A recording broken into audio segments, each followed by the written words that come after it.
Hello, good morning to all the nursing aspirants. Welcome to कैम अध्ययन। आज हम करने वाले हैं इनऑर्गेनिक का हमारा मॉक टेस्ट नंबर 6। केमिस्ट्री का ये मॉक टेस्ट नंबर 6 है। इनऑर्गेनिक का सेकंड मॉक टेस्ट है।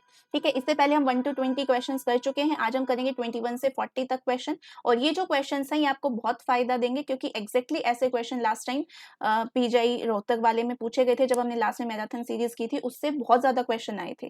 ठीक है, इवन जो एम्स का पेपर आया था, उसकी जो एम्स की मॉक टेस्ट की सीरीज है, उससे काफी क्वेश्चन बच्चों को देखने को मिले थे एम्स के पेपर में भी।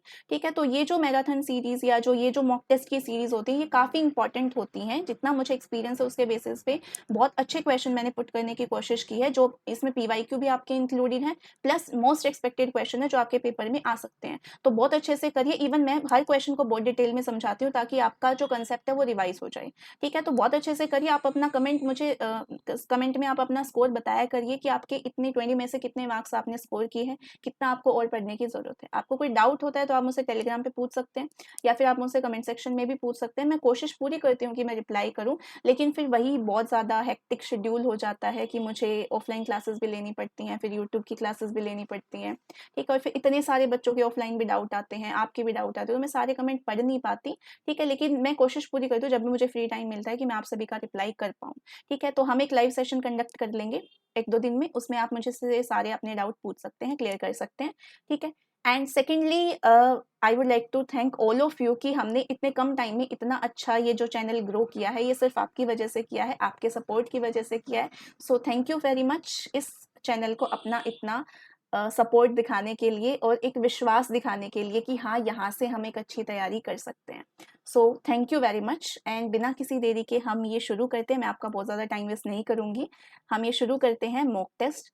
इसमें हम शुरू करेंगे क्वेश्चन नंबर 21 से। ठीक है, तो देखिए क्वेश्चन नंबर 21 में क्या पूछा गया है। Which of the following is not a essential condition of hybridisation. जब भी हम हाइब्रिडाइजेशन करते हैं, जैसे sp2 sp3 sp3d, ये जो भी हम हाइब्रिडाइजेशन पढ़ते हैं, इसमें आपकी कौन सी असेंशियल कंडीशन नहीं है। ठीक है, देखते हैं। The orbital present in the valence shell of the atom are hybridize. Valence shell ही हाइब्रिडाइज होती है, बिल्कुल सही बात है। The orbital undergoing hybridization should have almost equal energy. हाँ, बिल्कुल सही बात है। Promotion of energy is essential prior to. नहीं, प्रमोशन करना जरूरी नहीं है एन इलेक्ट्रॉन का हाइब्रिडाइजेशन से पहले।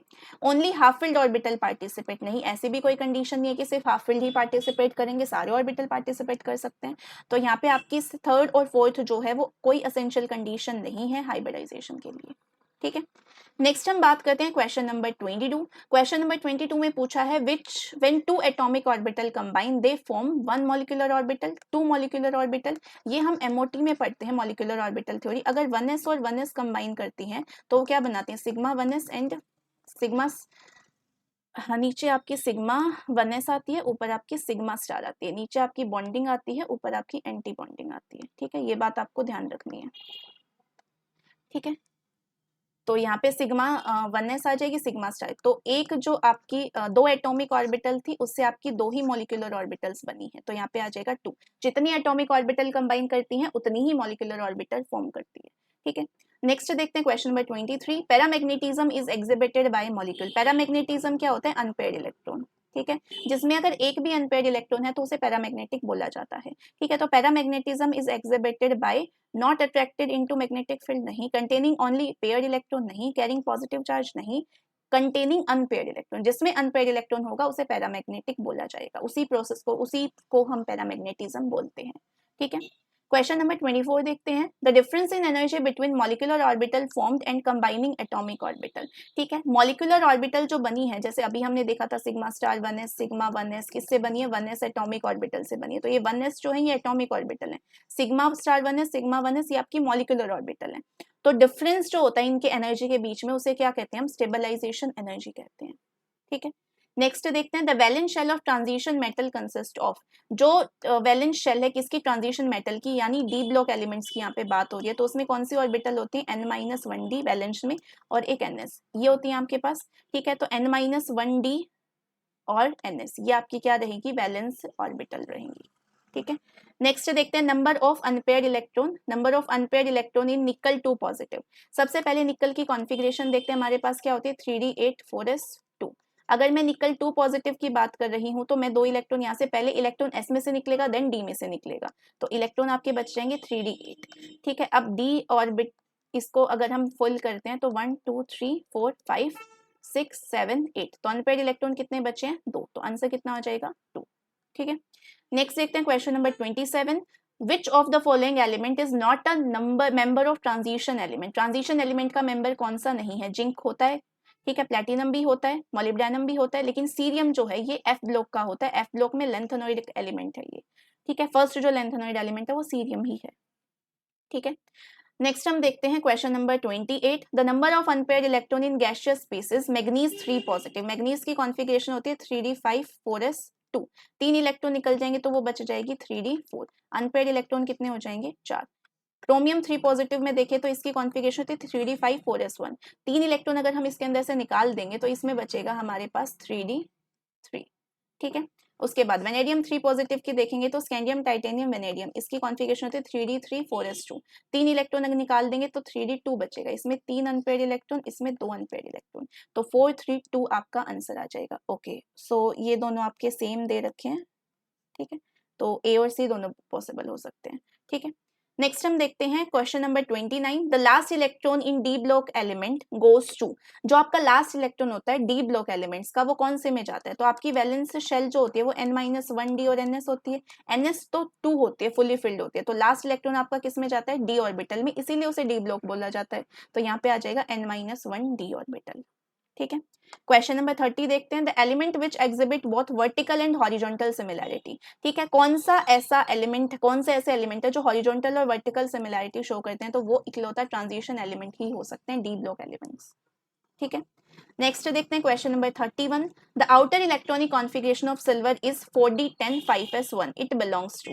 जब भी आपको ग्रुप और पीरियड फाइंड आउट करना है तो पीरियड का सिंपल सा रूल होता है, जो हाईएस्ट नंबर ऑफ n, जो ये आपका प्रिंसिपल क्वांटम नंबर है, इसकी जो पूरी कॉन्फिगरेशन में सबसे हाईएस्ट वैल्यू होगी उसे टिक करना है। तो हाईएस्ट वैल्यू कौन सी है? 5, तो पीरियड तो आपका 5th हो जाएगा, तो ये ऑप्शन तो कट गए। अब ग्रुप आपको देखना है, तो अगर आपका डी ब्लॉक का एलिमेंट है तो उसमें आपकी डी में और एस में जितने इलेक्ट्रॉन है उनको जोड़ दो। डी में कितने इलेक्ट्रॉन है? 10, एस में कितने हैं? 1, तो 10 + 1 कितना हो गया? 11, तो आपका ग्रुप नंबर हो जाएगा 11।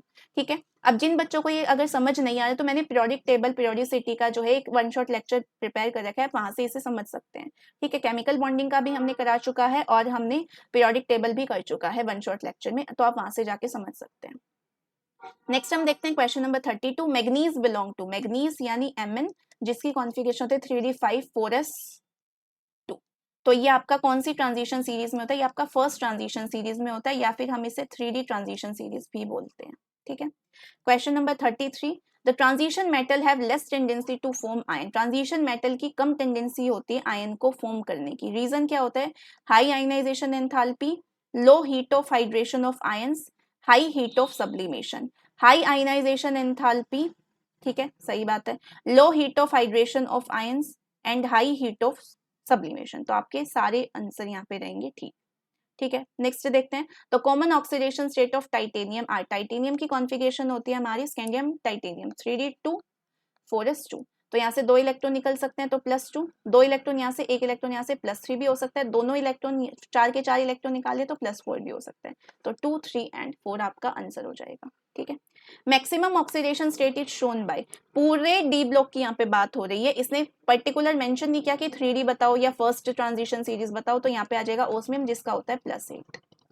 ठीक है, क्वेश्चन नंबर 36 देखते हैं। Which one of the following element with the following outer orbital configuration may exhibit the largest number of oxidation state। largest number पूछा है, largest oxidation state नहीं पूछा इन्होंने, तो नंबर सबसे ज्यादा किसका होता है? +2 +3 +4 +5 +6 एंड +7, किसके लिए होते हैं? मैग्नीज के लिए, जिसकी कॉन्फिगरेशन होती है 3d5 4s2, 2 इलेक्ट्रॉन 3 4 5 6 7 ऐसे हम इलेक्ट्रॉन यहाँ से रिमूव कर सकते हैं। ठीक है, अब आपने देखा होगा इसका एक और क्वेश्चन यहाँ से पूछा जा सकता है कि जो डी ब्लॉक के एलिमेंट है वो इतने सारे मल्टीपल ऑक्सीडेशन स्टेट क्यों शो करते हैं? रीजन होता है कि उसका जो 3d और 4s ऑर्बिटल होती है इनके बीच में जो डिफरेंस होता है एनर्जी का वो बहुत कम होता है। एनर्जी का डिफरेंस कम होने की वजह से हम 3d से भी इलेक्ट्रॉन निकाल सकते हैं, 4s से भी इलेक्ट्रॉन निकाल सकते हैं, इसीलिए वो मल्टीपल ऑक्सीडेशन स्टेट शो करते हैं। ठीक है, क्वेश्चन नंबर 37 देखते हैं। Zinc and mercury do not show variable oxidation state. Zinc और मरकरी के बहुत सारे ऑक्सीडेशन स्टेट नहीं होते, सिर्फ क्या होता है +2 देखने को हमें मिलता है। क्यों होता है ऐसा? दे आर सॉफ्ट, नहीं ये तो कोई रीजन नहीं हुआ। They are d shell are complete, हाँ उनकी जो डी शेल होती है वो कंप्लीट होती है, तो वो स्टेबल होती है, तो वहां से इलेक्ट्रॉन हम नहीं निकाल सकते। तो आउटर जो एस होती है सिर्फ उससे ही इलेक्ट्रॉन निकल सकता है, इसीलिए उसका सिर्फ +2 ही पॉसिबल होता है। ठीक है, नेक्स्ट देखते हैं 38। विच of the following transition element show highest oxidation state. Highest oxidation state यहाँ पे मैग्नीज का होगा, अगर ऑस्मियम ऑप्शन में होता तो ऑस्मियम टिक करते, लेकिन यहाँ पे मैग्नीज है तो इसका +7 होगा। ठीक है, which of the following element does not show variable oxidation state. कौन सा ऐसा एलिमेंट है जो वेरिएबल ऑक्सीडेशन स्टेट शो नहीं करता? तो आपका यहाँ पे कॉपर दे रखा है, आयरन दे रखा है, जिंक दे रखा है और टाइटेनियम। तो इन सभी में से जिंक आ जाएगा क्योंकि उसके पास सिर्फ +2 होता है। कॉपर के पास +2 और +1 भी हो सकता है। आयरन के पास तो 2, 3, 6 बहुत सारे होते हैं। टाइटेनियम के पास भी 2, 3, 4 होते हैं। तो वेरिएबल किसके पास नहीं है? जिंक के पास नहीं है। ठीक है, अगर ये यहाँ पे ट्रांजिशन मेटल बोलता तो फिर आपका स्कैंडियम ऑप्शन आता है। जैसे अगला, which one of the following transition element, क्योंकि जिंक कोई ट्रांजिशन एलिमेंट नहीं है, वो सिर्फ डी ब्लॉक का एलिमेंट है, उसे ट्रांजिशन एलिमेंट नहीं बोलेंगे क्योंकि उसके पास अनपेयर्ड इलेक्ट्रॉन नहीं है, ना तो ग्राउंड स्टेट में ना ही एक्साइटेड स्टेट में। ठीक है, तो transition element do not exhibit variable oxidation state, यहाँ पे आएगा स्कैंडियम क्योंकि उसके पास सिर्फ और सिर्फ क्या होता है? +3 होता है। ठीक है, तो अगर ट्रांजिशन मेटल पूछा जाए तो स्कैंडियम, अगर सिर्फ डी ब्लॉक का पूछा जाए तो जिंक। ठीक है, तो ये थे आपके आज के 40 क्वेश्चन। ठीक है, अगर आपको इनमें से कोई डाउट हो तो आप पूछ सकते हैं। एक अगला मॉक टेस्ट जो होगा, मॉक टेस्ट नंबर 7, उसमें हम बाकी के 20 क्वेश्चंस कंप्लीट करेंगे, then we will move to physical chemistry. ठीक है, so this is all about today. Thank you very much, we will meet again tomorrow with our next mock test. ठीक है, thank you very much.